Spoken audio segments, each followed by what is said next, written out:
Welcome, everyone. I'm Kimberly Boschman, and this is the Intentionally Intuitive podcast. In this episode, we're going to take a look at the numerology and the energy for the new moon that's occurring on July 28th, 2022.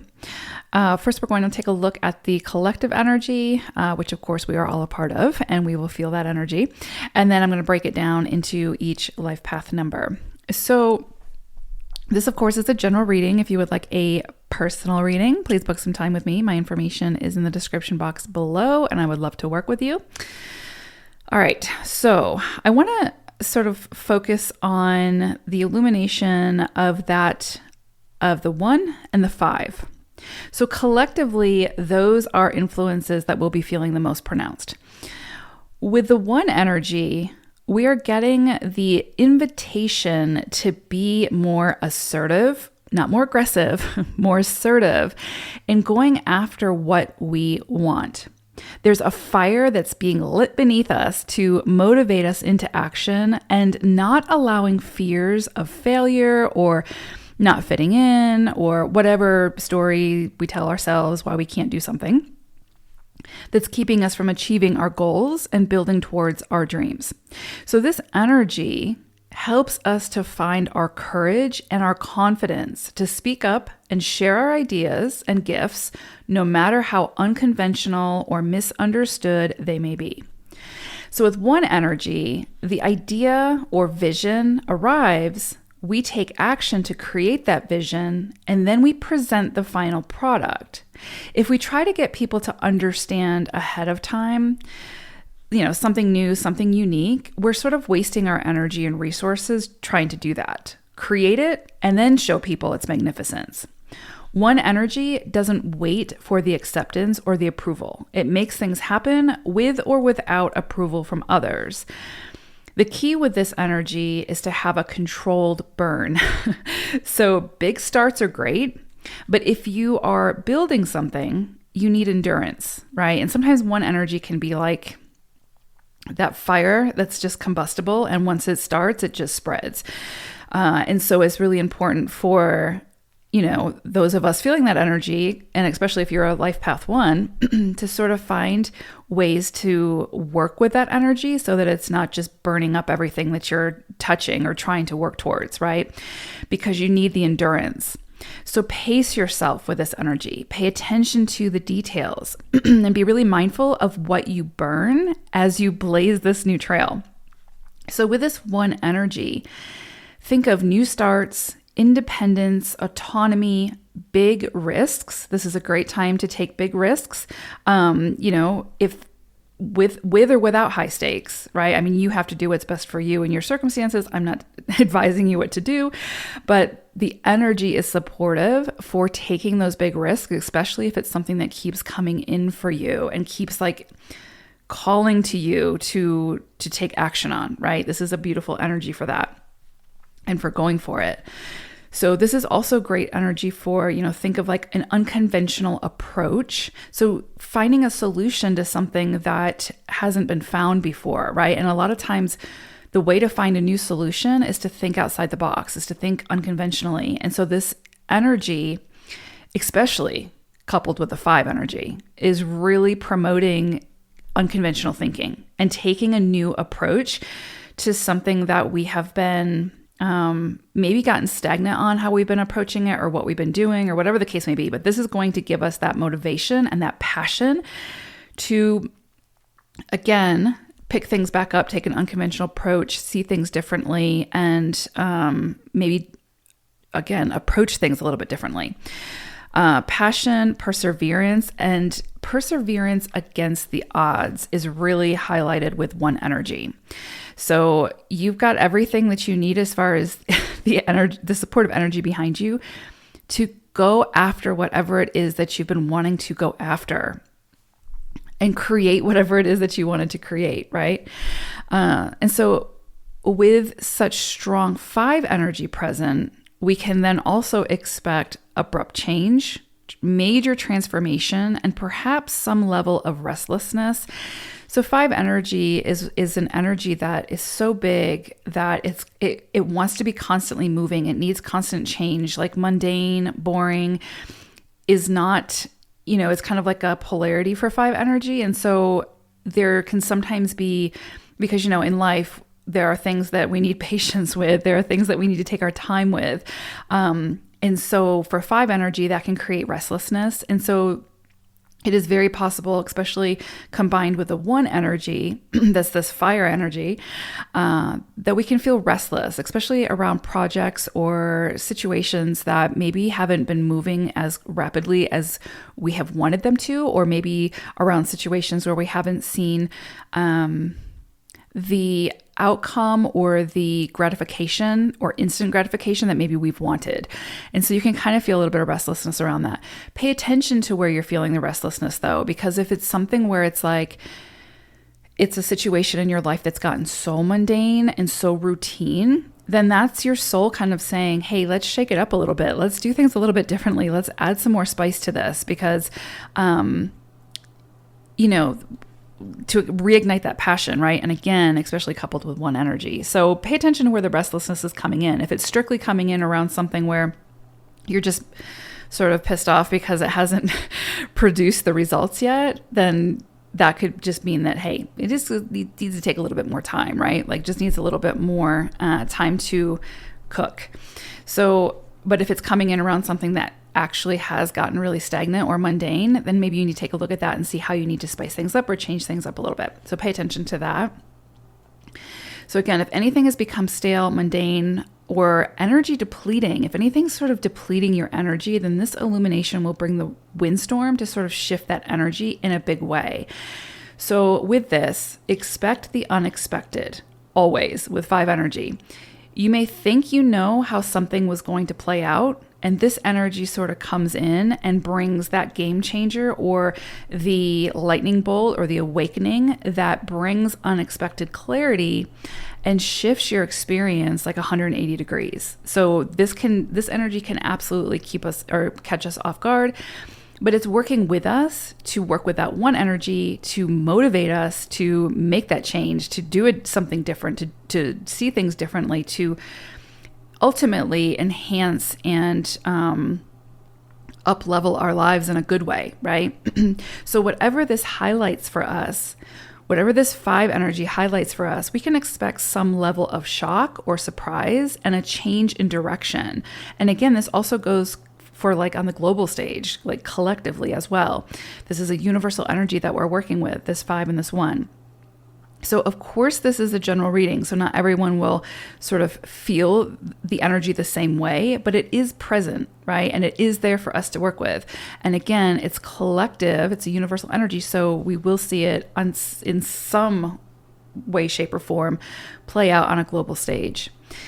The 5 energy coupled with that of the 1 is sort of begging us to get out of our comfort zone, think big, take action, and to approach and do things we haven't thought of or done before. So some people may experience major shifts in various areas of their lives. This combination of the energies sort of helps us to better see what we are capable of when we no longer hide behind the mask of fear and insecurities. So this energy of the 1 and the 5 is limitless, confident, adaptable, and it knows its worth of contribution. So it's not sitting in a corner somewhere waiting for life to happen to it. It is going to, again, encourage us, entice us, motivate us to create the life that we want to live, right? So this is big, monumental energy that can support us in making massive shifts within our experience and awareness that can propel us more deeply into our own unique purpose and a heightened, more expansive, fulfilling, and aligned experience. So very powerful energies for this new moon. And with it being a new moon, again, new starts, new initiations, taking a big risk, all of these things, right? So incredibly powerful energy that we're working with. And I would say that we'll probably feel this sort of leading up to the new moon, so a few days before the 28th. And I would say that we'll probably feel this into August, until maybe even the full moon. So it's very, very possible because these are such big, ambitious energies that we're working with. Okay, let's take a look at each individual life path number now. Beautiful life path number 9s. Okay, so for you all, You're going to feel that energy of course, the 1 and the 5 collectively, but you're kind of getting a double dose of it. So there's like another undercurrent coming through for you all. That's the 1 and the 5 as well. So again, you're kind of getting like a double dose. So for you all, there's definitely this possibility of major change and transformation around self or identity and your place in the world. So how you view yourself and how you sort of value yourself could really come into the spotlight now and really sort of ask you to take a closer look at where are you maybe sacrificing yourself to the point of losing yourself?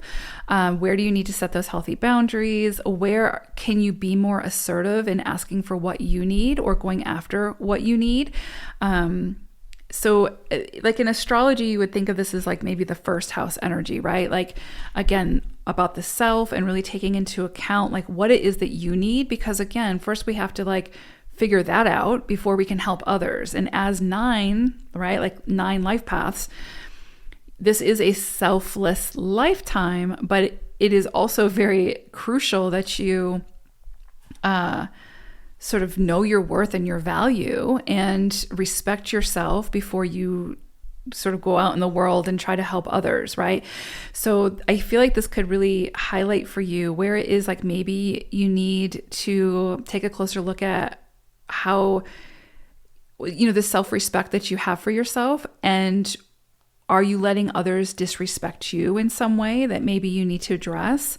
That can come in very, very strongly as well. So how you see yourself and how you value yourself could again be coming in very, very strongly at this time. And to really learn to, or at least start the process, right? Because it's a journey of recognizing your worth when interacting with others. So are you getting an equal exchange of energy, right? Like, are you asking for what you need as well as listening to and respecting what other people need as well, right? So again, like that equal exchange of energy where it's not out of alignment, where it's not out of balance. A lot of time with 9s and 6s, 9s and 6s especially, and 33s, but there's sort of a lot of times throughout your journey, there's this imbalance between the giving and the receiving. And a lot of times it's the 9 who is overly giving. And I know that I talk about this in a lot of the readings, but it's just the nature of the beast, because again, this is such a selfless lifetime for you all, or it's meant to be, but that doesn't mean losing yourself or sacrificing yourself to the point of depletion. Do you know what I'm saying? Or to any point. It's really, you're meant to find that space, that equilibrium where you recognize your worth, you recognize that you have value, your contribution has value, and that, you deserve to be recognized and received just as everybody else does as well. So I do think that this energy could really put the spotlight or put a little bit of tension in areas where you are, again, sacrificing yourself or overly compromising or not respecting yourself or expecting others to respect you, right? That can come in really, really strongly to help you to step up and step into your power and to use your voice and to be more assertive about what it is that you need to be able to thrive and to be able to step into your 9 life path energy in this lifetime so that you can do that work, right? Because until you sort of understand your own worth, you can't really understand anybody else's. And so I do think that this is going to be potentially very profound, very potent energy for 9s with this illumination kind of coming through. And I do feel like it's going to sort of require you to take a closer look at, again, like your relationships and how you're showing up to those, and isn't an equal exchange. Because if it's not, that is not sustainable. And at some point it's going to lead to resentment or to the point of burnout and create conflict or chaos that really wasn't necessary, because it really just meant that at some point you needed to say no. So I think that's really important just to understand that could be coming in for you. You could also, again, I talked about this in the intro, but you could really feel restless when it comes to this energy. And it might also bring about this need for more space when it comes to relationships. So you might find that there's areas in your relationship or there are relationships where you do feel depleted or burnt out. And maybe it is because you didn't have those boundaries in place. And so you need to set those boundaries, but maybe you need to take a little bit of time, a little bit of space to fill your cup back up before you sort of reconvene and like enter back into that relationship. Do you know what I'm saying? So there is the potential that you're just going to need some space as you sort of work through this, and that's okay. It is okay. Definitely take that, because like I said, it's about really filling up your own cup first, before you can start going around and like filling up everybody else's. I mean, I know that's a cliche, but you know what I'm saying. So I do think that those things can be coming in pretty strongly for you. And there, like I said, there could also be sort of this restless energy coming in. And I think that's going to come in around areas that, again, feel sort of mundane or routine, like overly routine, and that where there just really isn't any life to it anymore. And so I think that it's going to ask you to take a look and see like, well, if there's no life in this, why am I trying to keep resuscitating it? Is it something that it is like I can revive it, or is it something that I need to like release? And so I do think that that can come into play as well, because again, if it's something that you're just like carrying like this dead weight, it's depleting your energy, right? So at some point we need to know like when to say enough is enough and let go. So that could be coming in as well. So I hope this was helpful. Thank you all so much for listening, Nines. Take care. Bye for now.